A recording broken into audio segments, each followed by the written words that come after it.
El 30 de abril de 1945, a las 3:30 de la tarde, en un búnker subterráneo bajo los jardines de la Cancillería del Reich en Berlín, un hombre de 56 años se sentó en un pequeño sofá, junto a una mujer mucho más joven que había sido su esposa durante apenas 40 horas. La ciudad de Berlín estaba en llamas sobre sus cabezas. Las tropas soviéticas habían avanzado hasta tan solo unas calles de distancia del búnker. El sonido sordo de la artillería se filtraba a través de las paredes de hormigón armado de 15 metros de grosor. Durante los días anteriores, el hombre había despedido formalmente a cada miembro de su personal cercano. Había escrito su testamento político. Había dictado las últimas instrucciones para sus seguidores. Había ordenado el envenenamiento de su perra Blondie, una pastor alemán que había sido su compañera constante durante años, para verificar que las cápsulas de cianuro que iba a usar realmente funcionaban. Estaba seguro de que las tropas que se acercaban no le mostrarían piedad. Estaba seguro también de que no podía permitirse caer en sus manos vivo. A las 3:30 de la tarde, el hombre y su esposa cerraron la puerta de su pequeña sala privada. Lo que ocurrió en los siguientes minutos no fue presenciado por ningún testigo directo. Pero cuando los miembros de su personal entraron pocos minutos después, ambos cuerpos estaban inertes. El hombre tenía un disparo en la sien derecha. La mujer había tomado cianuro. Los restos de ambos fueron sacados del búnker, llevados al jardín de la Cancillería, empapados en gasolina y prendidos en una pira improvisada bajo el fuego cruzado de los proyectiles soviéticos que caían sobre el centro de Berlín. El hombre que acababa de morir era Adolf Hitler. Había liderado Alemania durante 12 años. Había arrastrado a Europa a la guerra más destructiva de la historia humana. Había sido directa o indirectamente responsable de la muerte de más de 60 millones de personas. Había sido, durante un breve periodo, uno de los hombres más poderosos del planeta. Y había terminado sus días bajo tierra, en un búnker sofocante, viendo cómo el proyecto al que había dedicado su vida entera se derrumbaba alrededor suyo. Pero esta historia no comienza en el búnker. Comienza más de medio siglo antes, en una pequeña ciudad fronteriza entre Austria y Alemania, en una familia que parecía perfectamente ordinaria, con un niño que no parecía tener absolutamente nada de especial. Esta es la historia completa de cómo ese niño se convirtió en lo que se convirtió. No la versión de los manuales escolares, no el resumen de los titulares, la biografía completa de un hombre cuyo nombre se ha convertido en sinónimo del mal moderno. Ponte cómodo, baja las luces y prepárate, porque esta historia es más larga, más compleja y más perturbadora de lo que la mayoría de la gente cree. Adolf Hitler nació el 20 de abril de 1889 en Braunau am Inn, una pequeña ciudad fronteriza en la región de Alta Austria, situada en la orilla del río Inn que separa Austria de Alemania. Era el cuarto hijo del matrimonio entre Alois Hitler y Clara Pölzl, aunque los 3 hijos anteriores habían muerto en la infancia. Una tragedia común en la Europa rural de finales del siglo XIX. La mortalidad infantil era extraordinariamente alta en las zonas rurales europeas de la época, y muchas familias perdían varios hijos antes de que alguno sobreviviera a los primeros años. Su padre, Alois Hitler, era un funcionario de aduanas del Imperio Austrohúngaro.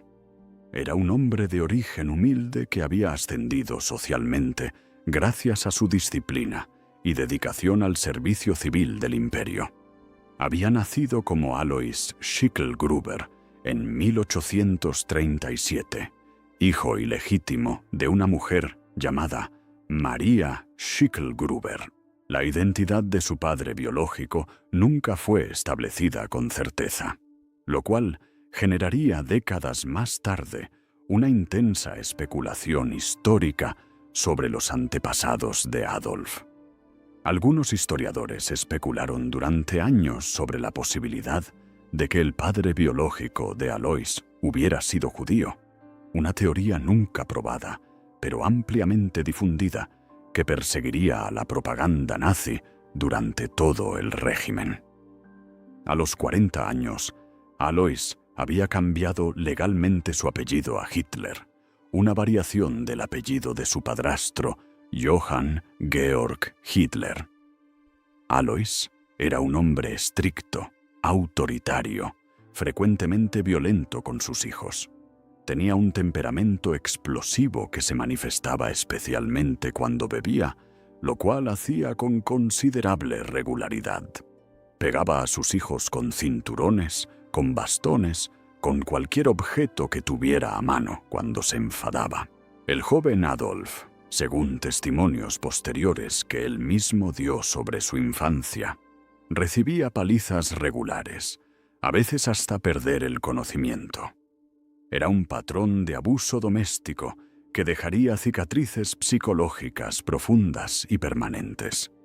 Según una anécdota relatada por la hermana de Adolf, Paula, en una entrevista muchos años después, su madre Clara contaba a sus hijos las palizas en silencio, marcando cada una en un cuaderno secreto que guardaba en un cajón cerrado de su mesita de noche, como si necesitara documentar de alguna manera el sufrimiento que no podía detener. Clara Polzl, la madre, era 23 años más joven que su esposo. Era, de hecho, su segunda esposa, y antes de casarse había trabajado como sirvienta en la casa de la primera esposa de Alois. Era una mujer dulce, tímida, profundamente religiosa y devotamente protectora de su hijo Adolf. Tras la muerte de los 3 primeros hijos, Clara desarrolló hacia el joven Adolf una intensidad de amor maternal que rayaba en lo obsesivo. Era su debilidad, era su preferido, era el centro absoluto de su universo emocional. Esta combinación, un padre brutal y autoritario con una madre adoradora y permisiva, creó en el joven Adolf un complejo psicológico que los biógrafos han analizado durante décadas. Aprendió a temer y odiar a su padre. Aprendió a idealizar y depender emocionalmente de su madre.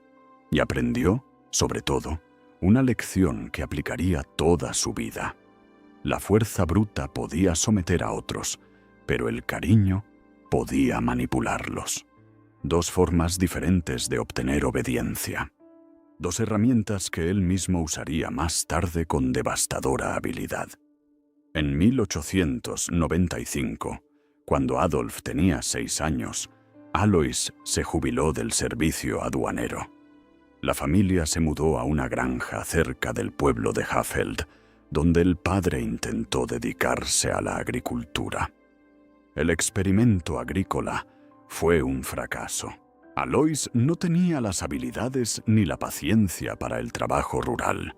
Pasaba más tiempo en la taberna del pueblo que en sus propios campos. Las cosechas eran malas. Los animales no se cuidaban adecuadamente. Y después de varios años de pérdidas económicas, la familia se mudó de nuevo, esta vez a Leonding, un suburbio de Linz, la capital regional de Alta Austria. Fue en Linz donde Adolf pasaría los años formativos más importantes de su infancia y primera juventud. Durante este periodo en Leonding, ocurrió una de las tragedias familiares más dolorosas de la infancia de Adolf. Su hermano menor, Edmund, que tenía apenas 6 años, murió de sarampión en febrero de 1900. Adolf, que tenía entonces 10 años, estuvo profundamente afectado por esta muerte. Según relatos posteriores de su hermana Paula, Adolf cambió notablemente después de la muerte de Edmund. Se volvió más callado, más retraído, más propenso a la melancolía. Pasaba largas horas solo en el cementerio del pueblo, visitando la tumba de su hermano. Es uno de los pocos episodios documentados de su infancia, donde Adolf mostró una capacidad genuina para el dolor emocional dirigido hacia otra persona. En Linz, Adolf asistió a la Realschule, una escuela secundaria orientada hacia las ciencias prácticas y el comercio. Su padre tenía claro lo que quería para su hijo: una carrera segura en el servicio civil austrohúngaro, similar a la suya. Adolf, sin embargo, tenía otros planes. O más precisamente, tenía un sueño profundo y obsesivo que ocuparía toda su adolescencia y los primeros años de su edad adulta. Quería ser artista. Quería ser pintor. La disputa entre padre e hijo sobre el futuro profesional de Adolf se convirtió en uno de los conflictos centrales de la vida familiar durante años. Alois consideraba la idea de una carrera artística como absurda, irresponsable, indigna de un hombre serio. Adolf, por su parte, consideraba la carrera burocrática propuesta por su padre como una traición a sus capacidades genuinas y a sus aspiraciones más profundas. Adolf tenía un talento genuino para el dibujo, aunque limitado. Sus profesores de arte en la escuela secundaria notaron que era capaz de reproducir edificios con razonable precisión técnica. Tenía un buen ojo para la arquitectura, para la perspectiva, para los detalles ornamentales de los edificios históricos. Pero le faltaba algo fundamental que separa a los buenos dibujantes de los verdaderos artistas: imaginación, originalidad, capacidad para representar figuras humanas con vida. Sus dibujos de personas eran rígidos, sin expresión, casi maniquíes. Sus paisajes eran técnicamente competentes pero sin alma. Era, en resumen, un dibujante técnico con aspiraciones que iban mucho más allá de su talento real. Esta diferencia entre su talento real y sus ambiciones soñadas marcaría toda su vida. Adolf no quería ser un dibujante técnico modesto. Quería ser un gran artista. Quería ser reconocido como un genio. Y nunca pudo aceptar honestamente que sus habilidades no estaban a la altura de sus sueños. Esta incapacidad para reconocer sus propias limitaciones, esta certeza inquebrantable de su propia grandeza no reconocida, sería una característica psicológica permanente que reaparecería en cada etapa de su vida. El 3 de enero de 1903, cuando Adolf tenía 13 años, su padre Alois murió repentinamente. Se desplomó durante una mañana en su taberna habitual y murió a los pocos minutos. Probablemente fue una hemorragia pulmonar masiva o un infarto. Para el joven Adolf, la muerte de su padre fue una mezcla compleja de duelo y liberación. Por un lado, perdió a la figura paterna que estructuraba su vida familiar. Por otro, perdió al hombre que más se oponía a sus sueños artísticos. Sin Alois para imponer disciplina, Adolf comenzó a abandonar progresivamente los estudios formales. Su rendimiento académico, que ya había sido mediocre, se desplomó después de la muerte de su padre. Faltaba frecuentemente a clases.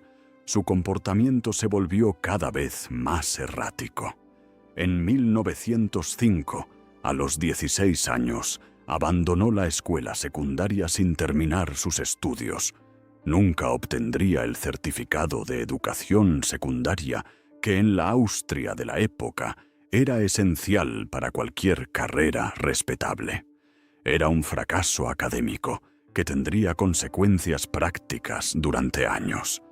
Pasó los siguientes 2 años en una especie de adolescencia prolongada en Linz. Vivía con su madre, que le permitía continuar con esta vida sin estructura formal. No trabajaba, no estudiaba, Dibujaba edificios obsesivamente. Iba a la ópera, especialmente las obras de Richard Wagner, que se convertirían en una obsesión musical permanente. Sus tarjetas postales y dibujos de la época muestran un joven con habilidades técnicas decentes, pero sin ningún signo del genio que él mismo creía poseer. Vagaba por las calles de Linz, fantaseando sobre el gran artista que sería algún día, soñando con éxitos futuros que justificarían retrospectivamente su rechazo de un trabajo convencional. Durante este periodo, Adolf desarrolló su primera amistad significativa con un joven llamado August Kubisek. Kubisek era hijo de un tapicero y, como Adolf, tenía aspiraciones artísticas, aunque las suyas eran musicales. Compartían una pasión por la ópera, por la música de Wagner, por las largas conversaciones filosóficas sobre arte y destino. Kubisek dejó décadas más tarde un libro de memorias sobre su amistad con el joven Hitler, un documento que se ha convertido en una de las fuentes más importantes para entender la psicología del adolescente Adolf. Según Kubisek, Adolf ya entonces mostraba muchas de las características que dominarían su personalidad adulta. Monólogos largos donde no toleraba interrupciones, certeza absoluta sobre temas que apenas conocía, capacidad para entrar en estados emocionales intensos seguidos de periodos de aplastante melancolía.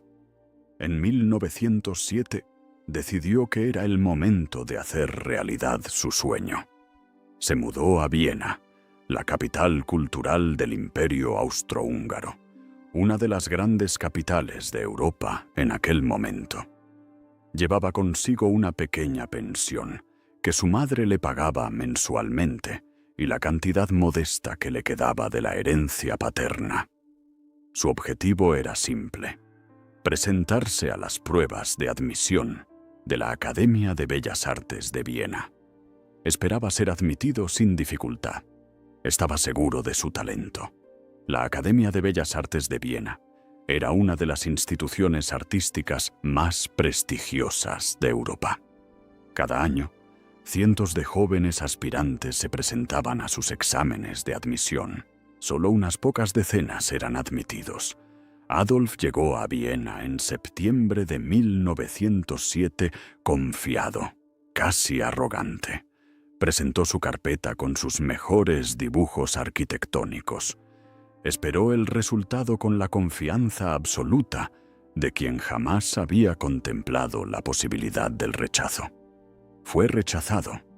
El informe formal de los examinadores, que sería estudiado obsesivamente por los biógrafos décadas más tarde, contenía una frase específica que marcaría a Adolf para siempre. Muestra de dibujo insatisfactoria. Pocas figuras humanas. Adolf no era considerado lo suficientemente bueno, ni siquiera para empezar los estudios formales. La academia le sugirió, en cambio, que probara con la escuela de arquitectura, ya que sus dibujos arquitectónicos mostraban más promesa. Pero para entrar en arquitectura, necesitaba el certificado de educación secundaria que había abandonado años antes. Era una solución que, irónicamente, requería deshacer el fracaso académico que él mismo había construido. Adolf no le contó a su madre el rechazo. Permaneció en Viena, fingiendo que estaba estudiando en la academia. Vivía de la pensión que ella seguía enviándole. Visitaba museos y óperas, dibujaba. Se preparaba mentalmente para presentarse de nuevo al examen al año siguiente. Vivía en una habitación alquilada modesta, manteniendo una rutina diaria que él consideraba bohemia, pero que en realidad era simplemente desocupada. Dormía hasta tarde. Caminaba por las calles de Viena durante horas. Asistía a representaciones operísticas baratas en pisos altos del teatro estatal. Y mentía constantemente, tanto a su madre por correspondencia como a los conocidos casuales que se encontraba, sobre su supuesto estatus como estudiante de la academia.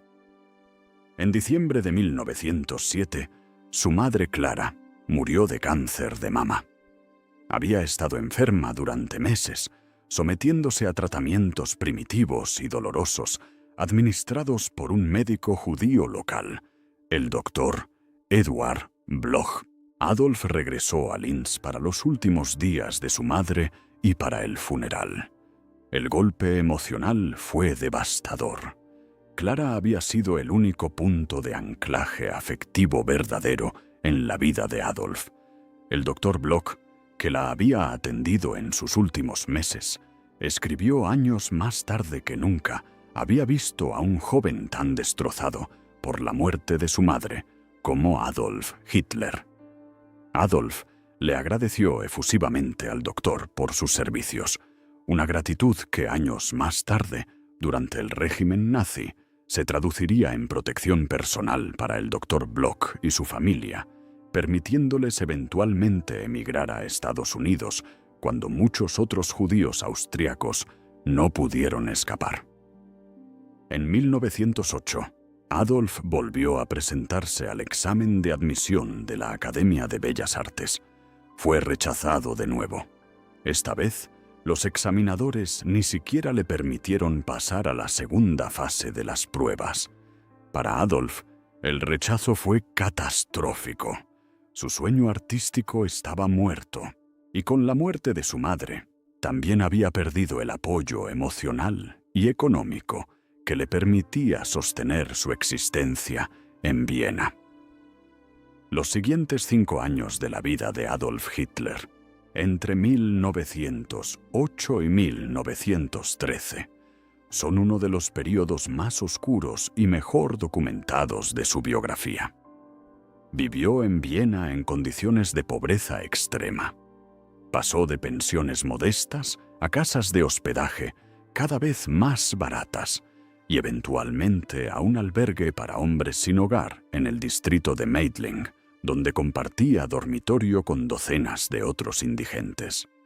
Era un período de su vida que él mismo, décadas más tarde durante el régimen nazi, intentaría minimizar o reescribir, presentándolo como una época de heroico autodescubrimiento intelectual, cuando en realidad había sido una época de fracaso miserable y privación material. Sobrevivía vendiendo pequeños cuadros y postales pintadas a mano que retrataban edificios famosos de Viena: la Ópera Estatal, el Parlamento, la Catedral de San Esteban, el Palacio Imperial de Hofburg. Un compañero de albergue llamado Reinhold Hanitsch actuaba como su agente, llevando los cuadros a tiendas de marcos y vendedores de souvenirs que los compraban a precios miserables para revender a turistas. Adolf ganaba lo suficiente para comer en comedores populares, mantenerse mínimamente vestido y ocasionalmente comprar entradas baratas para la ópera, que seguía siendo su única extravagancia. Su relación con Hanitsch terminó eventualmente de manera amarga. Adolf acusó a Hanitsch de quedarse con una parte injusta de los pagos por las pinturas. Hanitsch fue brevemente arrestado por la disputa. Esta ruptura sería característica de cómo Adolf terminaría muchas relaciones a lo largo de su vida. En disputa, con acusaciones de traición, sin posibilidad de reconciliación. Fue durante estos años en Viena cuando se cristalizaron las ideas políticas que dominarían el resto de su vida. Viena en aquella época era una ciudad de tensiones étnicas y políticas extraordinarias. El Imperio Austrohúngaro, gobernado por la dinastía Habsburgo, era un mosaico complejo de nacionalidades: alemanes, húngaros, checos, polacos, italianos, croatas, judíos y muchos otros grupos convivían en una tensión permanente. La política vienesa estaba dominada por movimientos nacionalistas, populistas y antisemitas que prometían soluciones radicales a los problemas sociales. El alcalde de Viena, Durante gran parte de este período, Karl Lueger era un populista carismático, cuyas técnicas retóricas y antisemitismo abierto Adolf estudiaría obsesivamente. Adolf absorbió este ambiente como una esponja. Leía obsesivamente periódicos políticos, panfletos, libros baratos sobre teorías raciales pseudocientíficas que eran populares en la época. Devoraba publicaciones como Ostara, una revista antisemita y pseudocientífica de poca tirada que defendía teorías racistas extremas y que, según testimonios posteriores, dejó una marca permanente en su pensamiento. Asistía a mítines políticos, escuchaba discursos en parques públicos y formó, lentamente, su visión del mundo. Una mezcla de nacionalismo alemán extremo, odio hacia los movimientos socialistas internacionales y un antisemitismo virulento que tomaría como uno de los pilares centrales de su pensamiento futuro. Sin embargo, Adolf no era todavía políticamente activo. Era solo un joven sin hogar, frustrado, lleno de resentimientos personales que mezclaba con resentimientos políticos. Compañeros de albergue lo recordaban como un hombre extraño, callado durante días enteros, que ocasionalmente explotaba en largas peroratas sobre política y arte que nadie le había pedido. Era una figura marginal, ignorada por la sociedad respetable, observada con cierta curiosidad por los otros marginados con los que compartía techo. Algunos de estos compañeros judíos del albergue dejaron testimonios posteriores que mostraban una imagen complicada. El Adolf de aquellos años aceptaba favores económicos de compañeros judíos, vendía sus pinturas a través de comerciantes judíos e incluso mantuvo relaciones cordiales con varios individuos judíos durante su tiempo en el albergue. Esta inconsistencia entre su antisemitismo intelectual y sus relaciones personales reales con judíos individuales sería una característica que mantendría durante muchos años, hasta que el poder absoluto le permitió finalmente actuar sobre sus convicciones ideológicas sin compromisos. En mayo de 1913, después de 5 años de pobreza en Viena, Adolf tomó una decisión que cambiaría su vida. Cruzó la frontera y se mudó a Múnich, Alemania. Los motivos exactos del cambio nunca fueron completamente claros. Adolf afirmó posteriormente que se había mudado por amor a la cultura alemana y para escapar del decadente ambiente multiétnico de Viena. Documentos descubiertos décadas después sugieren razones menos idealistas. Estaba evadiendo el servicio militar obligatorio austríaco, al cual no quería incorporarse porque no quería servir junto a soldados de otras nacionalidades del imperio. Las autoridades austríacas lo localizaron en Múnich en enero de 1914 y lo extraditaron brevemente a Salzburgo para una evaluación médica militar. Fue declarado no apto para el servicio por debilidad física general, lo cual le permitió regresar a Múnich. En Múnich, continuó sobreviviendo de manera similar a como había hecho en Viena, vendiendo pinturas modestas y viviendo en habitaciones alquiladas baratas. Pero el ambiente era mejor. Múnich era una ciudad genuinamente alemana, donde se sentía culturalmente en casa por primera vez en su vida adulta. Compartía habitaciones con una familia de sastres llamada Pop, que lo recordarían años más tarde como un inquilino tranquilo, educado, que pasaba la mayor parte del tiempo leyendo o pintando en silencio. Su vida parecía destinada a continuar como una marginalidad permanente. Pero entonces, el 28 de julio de 1914, ocurrió un evento que cambiaría no solo su destino personal, sino el destino de Europa entera. Estalló la Primera Guerra Mundial. Para Adolf, El estallido de la guerra fue una oportunidad de transformación absoluta.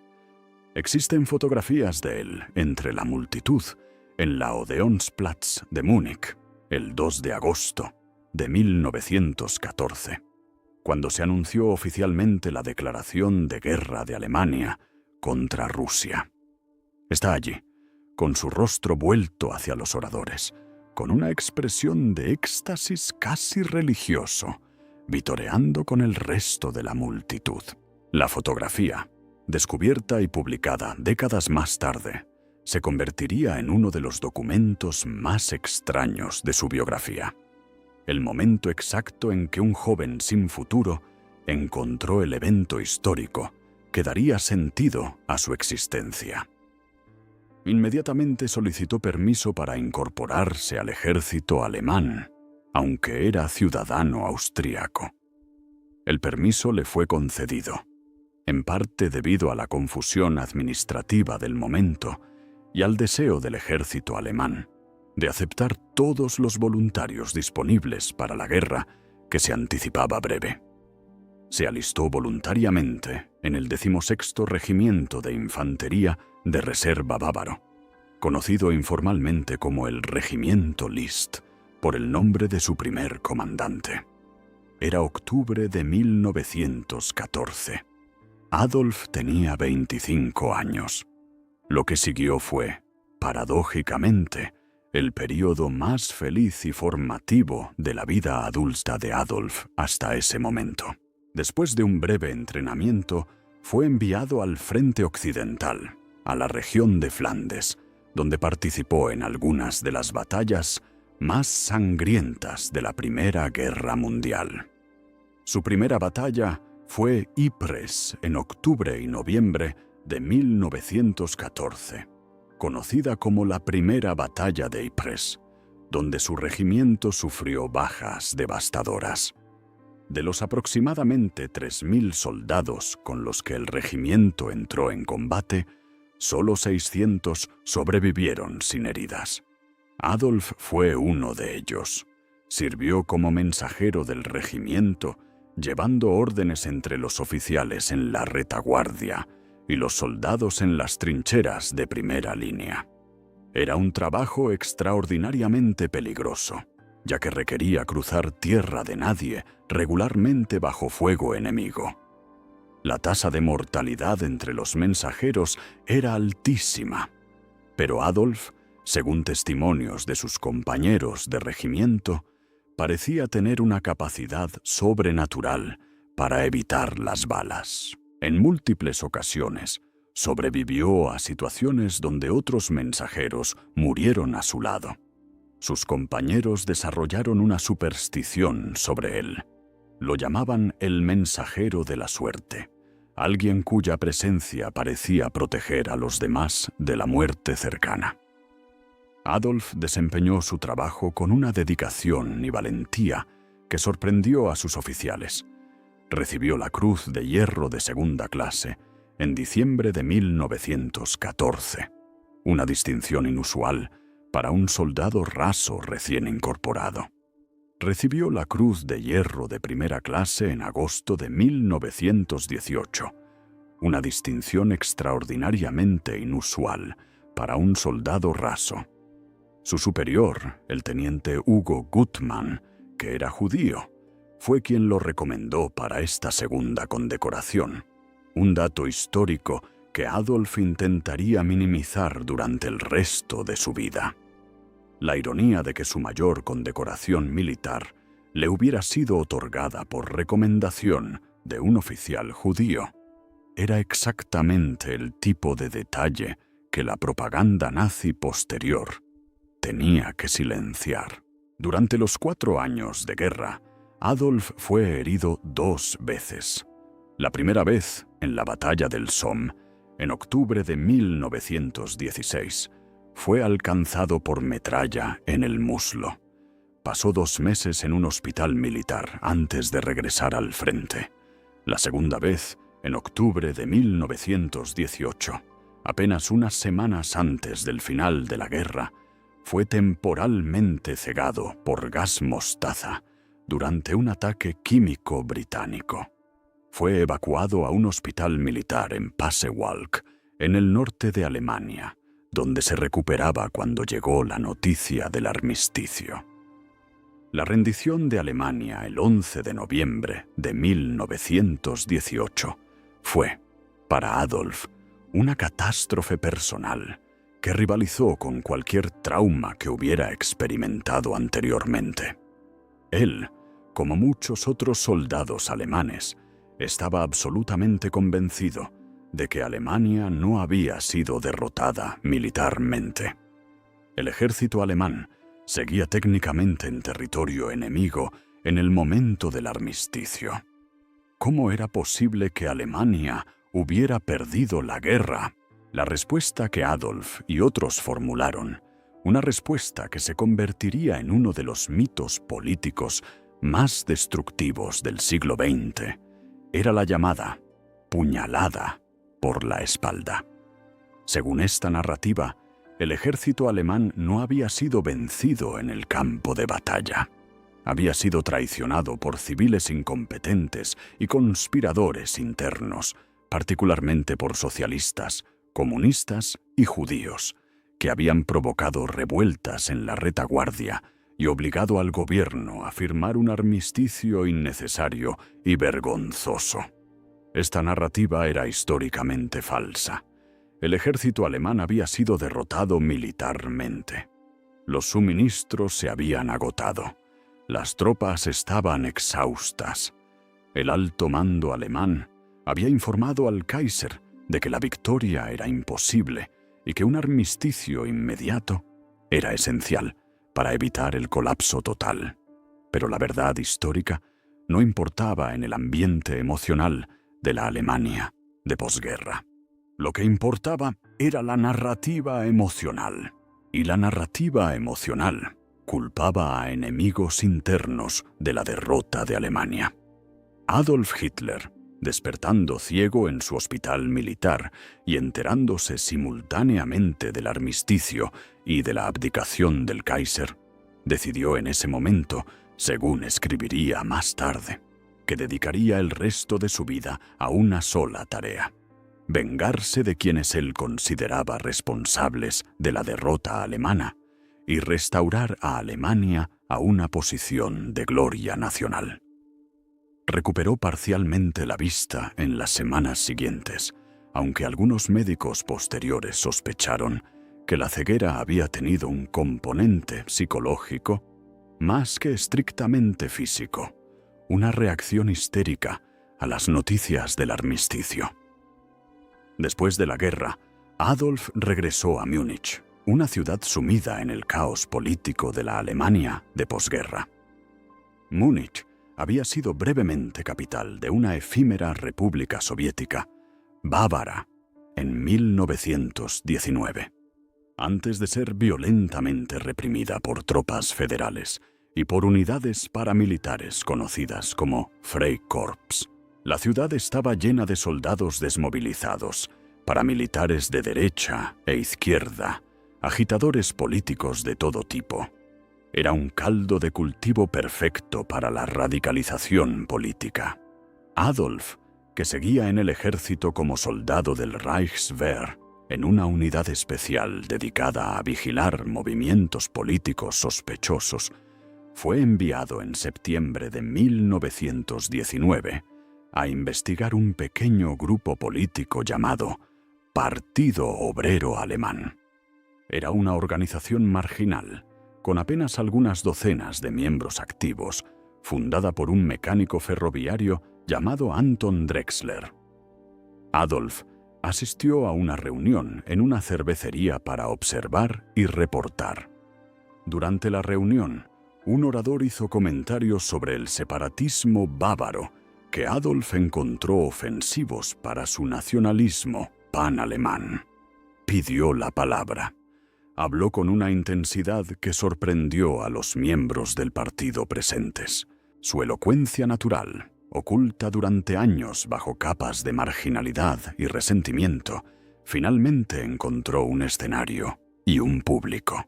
Anton Drexler quedó tan impresionado que lo invitó a unirse al partido como miembro. Adolf, después de varios días de reflexión, aceptó. Recibió el carnet de miembro número 555, aunque más tarde reescribiría esa historia para presentarse como miembro fundador con el carnet número 7. En febrero de 1920, el Partido Obrero Alemán fue renombrado como Partido Nacional Socialista Obrero Alemán, conocido por su acrónimo en alemán como NSDAP, o más comúnmente como el Partido Nazi. Adolf se convirtió rápidamente en su orador estrella. Hablaba en cervecerías cada vez más grandes. Su retórica, combinando nacionalismo extremo, odio hacia los socialistas y los judíos, promesas de venganza por el Tratado de Versalles y soluciones simplistas a problemas económicos complejos, encontraba un público creciente en una Alemania devastada por la inflación, el desempleo y el resentimiento de la derrota. Sus técnicas oratorias eran cuidadosamente desarrolladas. Comenzaba sus discursos en voz baja y monótona, construyendo gradualmente la intensidad emocional hasta llegar a clímax catárticos, donde gritaba con tal fuerza que su voz se rompía. Practicaba estos discursos delante del espejo durante horas, ajustando gestos, expresiones faciales, movimientos de manos.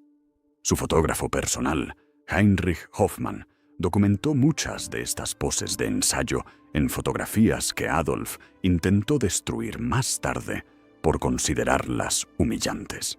En 1921, Adolf se convirtió formalmente en líder del partido tras una maniobra interna en la que amenazó con dimitir si no le daban control absoluto. La estructura del partido se reorganizó alrededor del principio del Führerprinzip, el principio del líder, una sola persona en la cima, con autoridad total y absoluta, sin necesidad de rendir cuentas a comités o votaciones. Adolf era ahora el Führer del partido nazi. Tenía 32 años.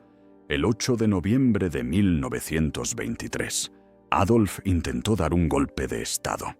Conocido como el Putsch de la cervecería de Múnich, fue un intento amateur de tomar control del gobierno bávaro y luego marchar sobre Berlín. Adolf irrumpió en una reunión política en la Burgerbräu Keller, una gran cervecería de Múnich, donde estaban presentes varios líderes políticos bávaros.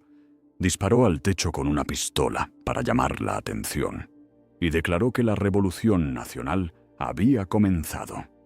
El plan era utilizar a estos políticos bávaros bajo coacción si era necesario para legitimar una marcha hacia Berlín al estilo de la marcha de Mussolini sobre Roma del año anterior. El golpe fue un desastre absoluto. Las autoridades bávaras, después de aparentar inicialmente cooperación bajo coacción, se reagruparon y movilizaron a la policía. Al día siguiente, cuando Adolf y unos 2000 seguidores armados marcharon por las calles de Múnich hacia el Ministerio de Defensa, fueron interceptados por la policía. Se intercambiaron disparos. 4 policías y 16 nazis murieron. Adolf, que se había dislocado el hombro durante el caos cuando un compañero herido lo arrastró al suelo, huyó del lugar y fue arrestado 2 días después en la casa de un amigo donde se había escondido. El juicio por traición que siguió en febrero y marzo de 1924 debería haber sido el final de la carrera política de Adolf Hitler. En cualquier país funcional, alguien que había liderado un intento armado de derrocar al gobierno habría sido condenado a una sentencia severa de prisión, posiblemente incluso a muerte. Pero el sistema judicial bávaro de la época estaba profundamente politizado y plagado de simpatizantes de extrema derecha. Adolf convirtió el juicio en una plataforma propagandística. Pronunció discursos largos desde el banquillo de los acusados, que fueron reproducidos en los periódicos nacionales. Se presentó no como un traidor, sino como un patriota que había intentado salvar a Alemania. Atacó al gobierno de Berlín. Acusó al sistema de Weimar de ser ilegítimo y, milagrosamente, conmocionó a la opinión pública nacional. Por primera vez, su nombre era conocido fuera de Múnich. Por primera vez, era una figura nacional. Los periodistas que cubrieron el juicio describieron su capacidad de transformar lo que debería haber sido una humillación legal en un triunfo propagandístico.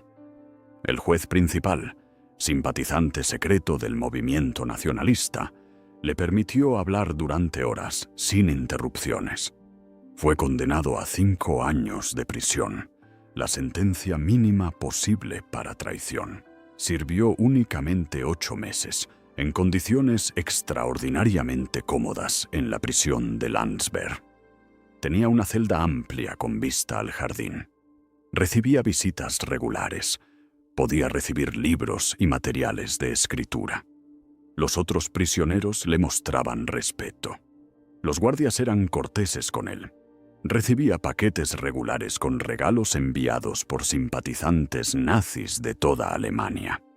Era, en muchos sentidos, una experiencia carcelaria que se parecía más a una residencia de retiro voluntario que a un castigo legal. Durante esos 8 meses en Landsberg, Adolf escribió, o más precisamente dictó a su secretario personal, Rudolf Hess, un libro que se convertiría en uno de los textos políticos más infames de la historia. Mi lucha, en alemán, Mein Kampf. Era una mezcla extraña de autobiografía idealizada, manifiesto político, teoría racial, pseudocientífica y planes geopolíticos para una Alemania futura. El libro contenía explícitamente, escrito en blanco y negro, prácticamente todo lo que Adolf intentaría hacer en las 2 décadas siguientes. Las personas que lo leyeron en aquel momento, salvo unas pocas excepciones, no tomaron sus contenidos como un plan real. Lo consideraron retórica política exagerada. Esa subestimación tendría consecuencias catastróficas en los años por venir. Adolf salió de prisión en diciembre de 1924, y a partir de ese momento, su estrategia política cambió completamente.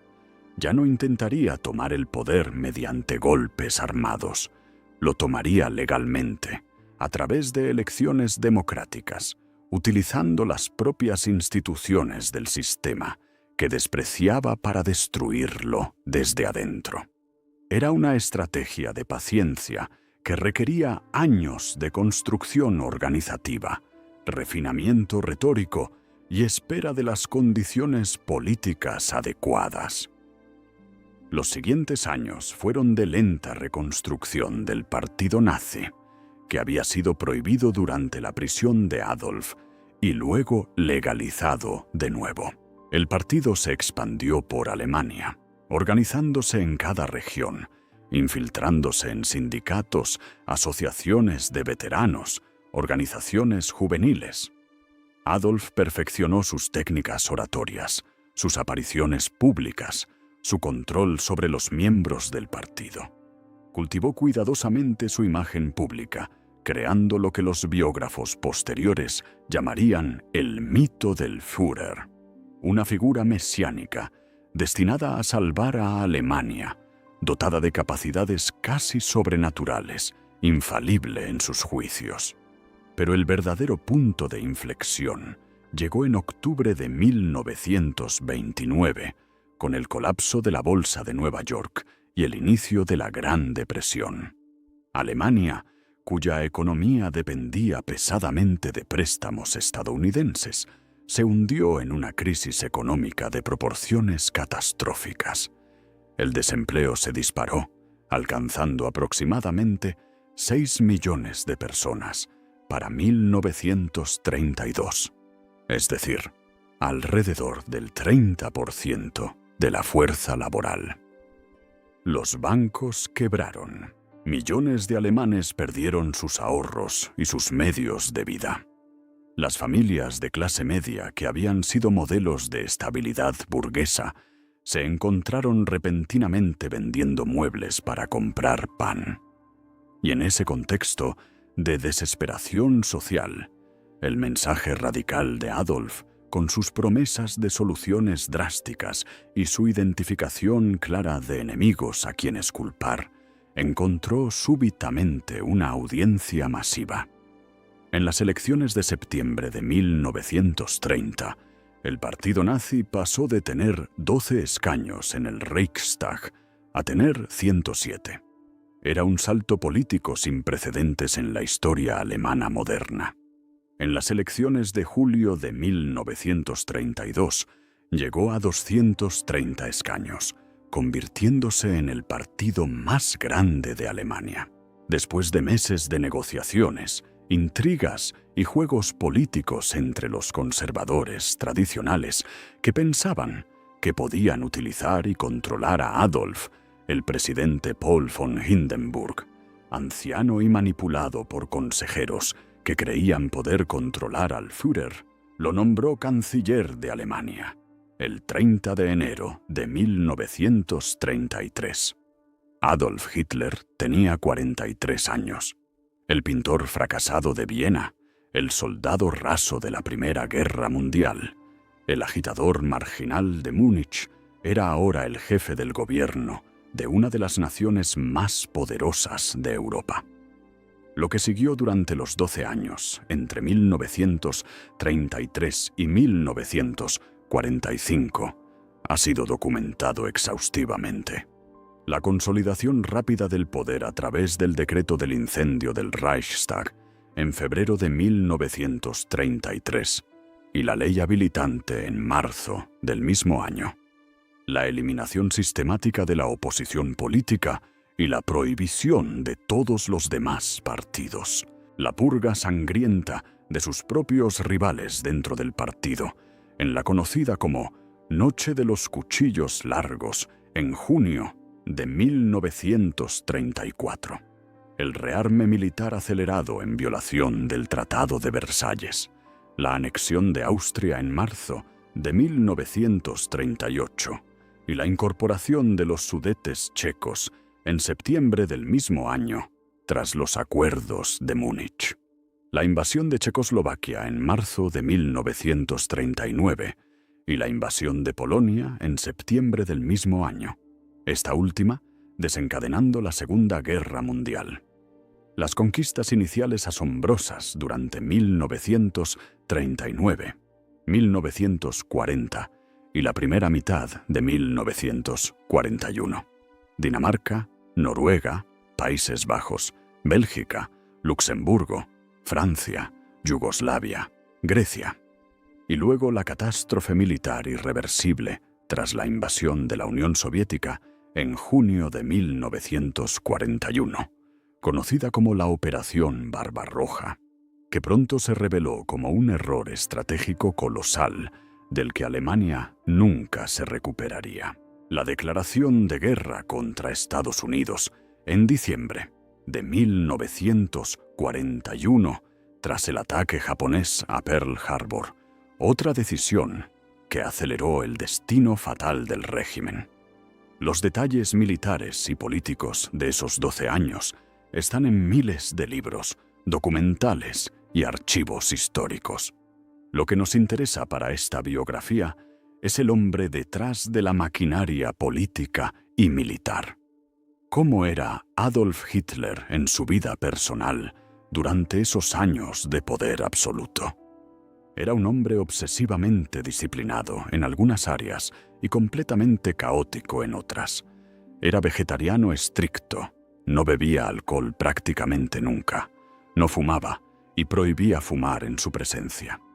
Pero comía cantidades enormes de dulces y postres, particularmente tortas vienesas que su pastelero personal le preparaba diariamente.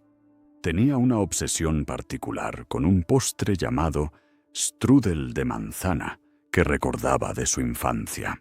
Sufría de problemas digestivos crónicos, posiblemente asociados al estrés constante o a su dieta extraña, que lo dejaban incapacitado durante días. Su médico personal, Theodore Morell, le administraba una serie de inyecciones diarias compuestas de vitaminas, hormonas, glucosa y, según algunos documentos médicos descubiertos décadas después, también metanfetaminas y cocaína. La adicción farmacológica de Adolf durante los últimos años del régimen es uno de los aspectos más perturbadores de su biografía personal. Y los historiadores médicos siguen debatiendo cuánto de su comportamiento errático en los últimos años se debió a estas sustancias. Trabajaba a horas extraordinariamente irregulares. Frecuentemente se acostaba al amanecer y se levantaba al mediodía. Sostenía interminables monólogos durante cenas que se prolongaban hasta las 4 o 5 de la mañana, donde sus invitados tenían que escucharlo hablar sin interrupción sobre cualquier tema que le interesara en ese momento. Arquitectura, música de Wagner, teorías raciales, planes militares, recuerdos personales reescritos según conveniencia. Sus generales y ministros desarrollaron técnicas para mantenerse despiertos durante estas sesiones agotadoras, sin que pareciera evidente.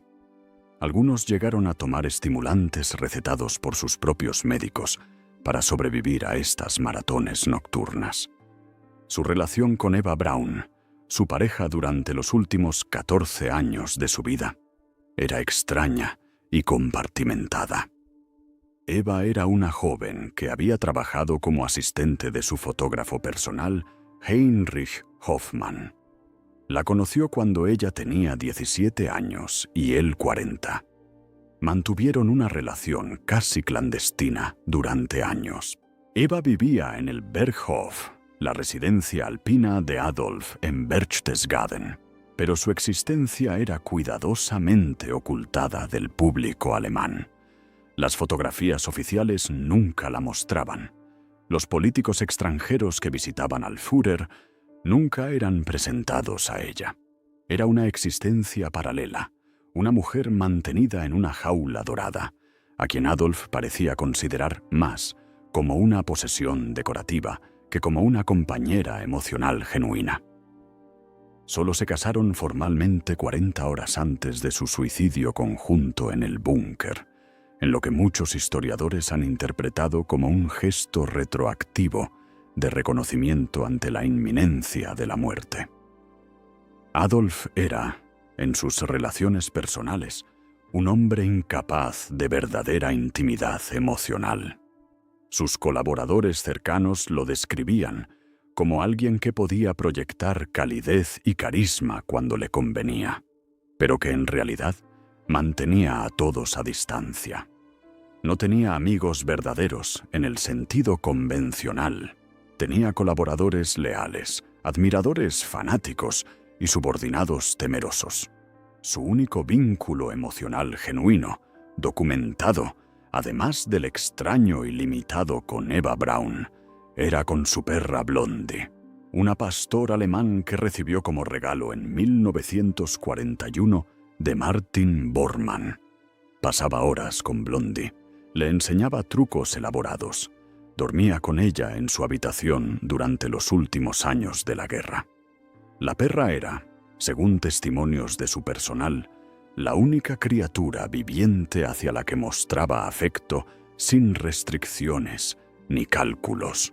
A medida que la guerra se volvía contra Alemania, particularmente después de la derrota catastrófica en Stalingrado en febrero de 1943, donde aproximadamente 300.000 soldados alemanes fueron asesinados, capturados o murieron de hambre, Adolf se retiraba cada vez más del mundo.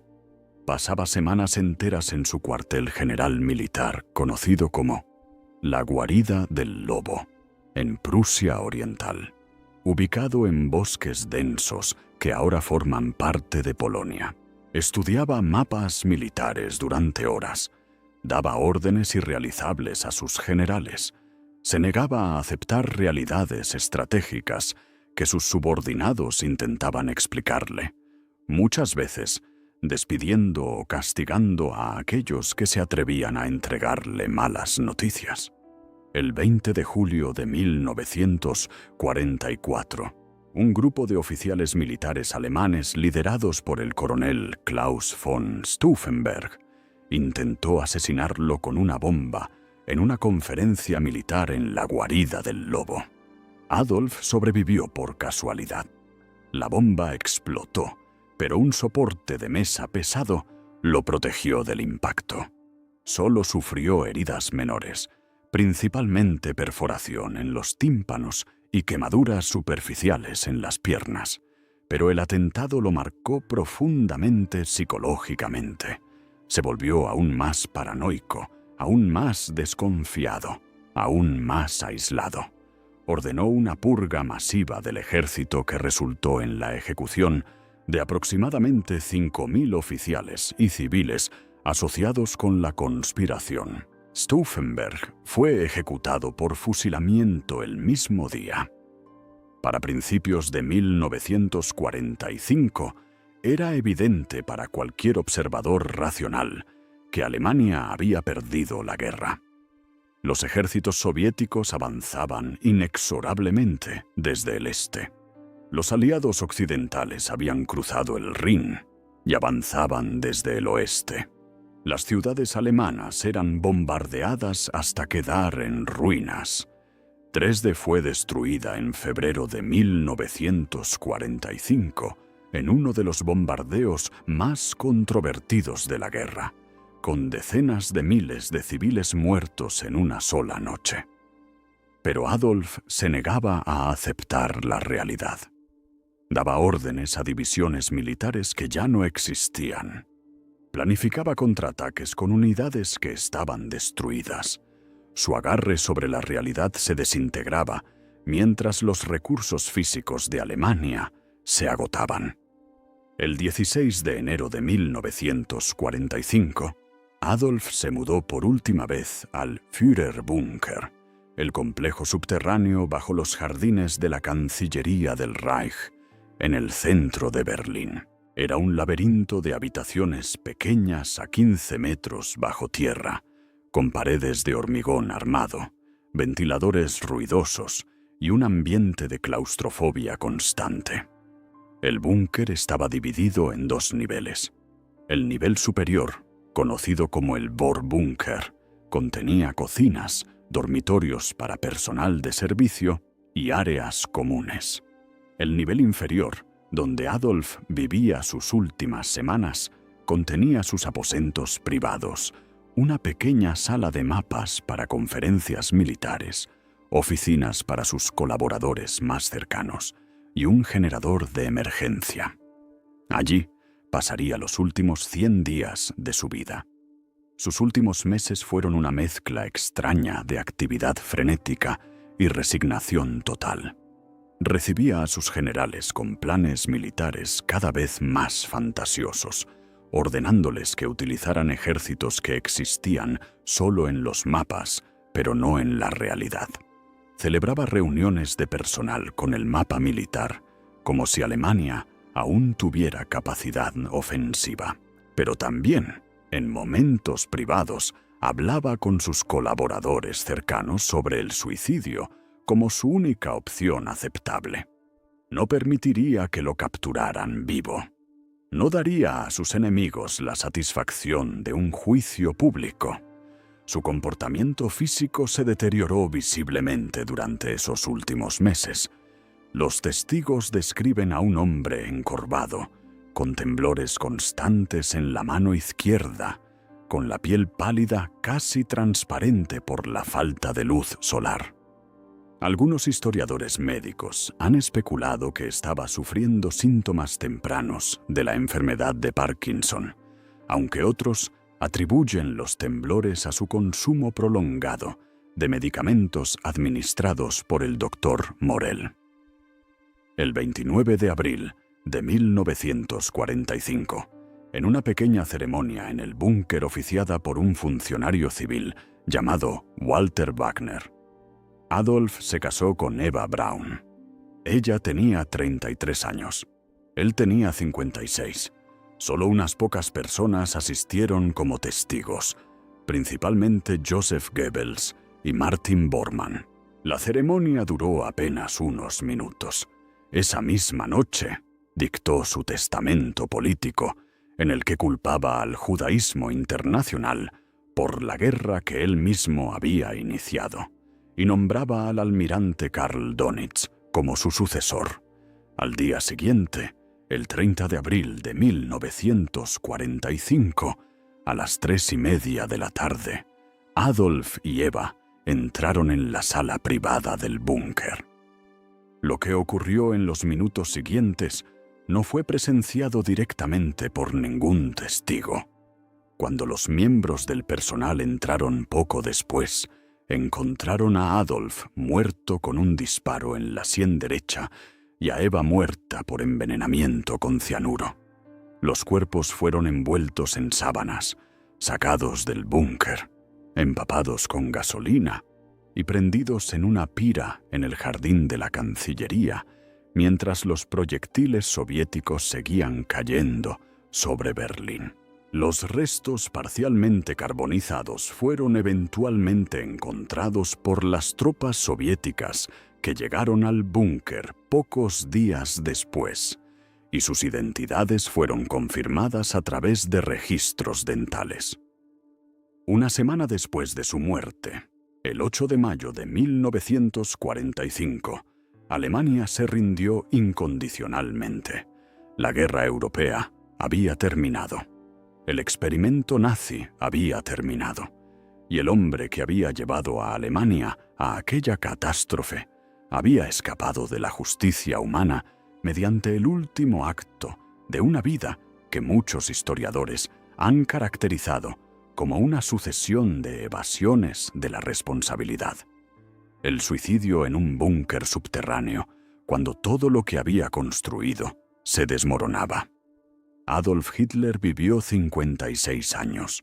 Durante la mayor parte de su vida fue una figura completamente marginal.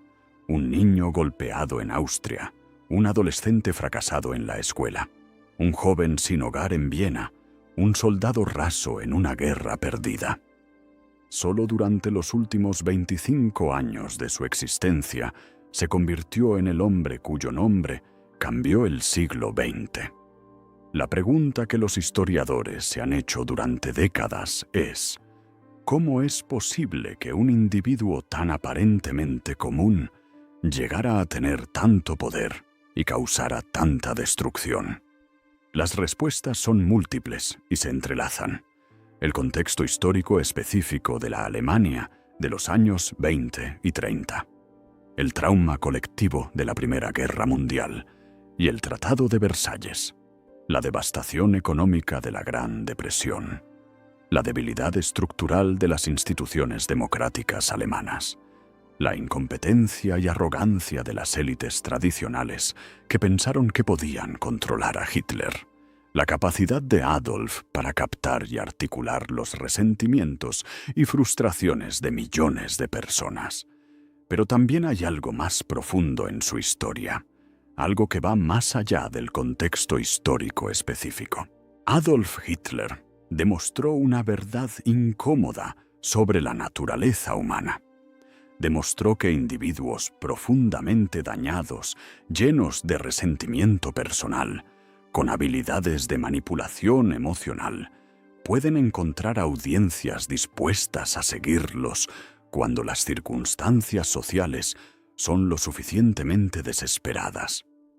Demostró que las soluciones simples, ofrecidas con suficiente convicción retórica a problemas complejos, pueden ser irresistiblemente atractivas para poblaciones traumatizadas.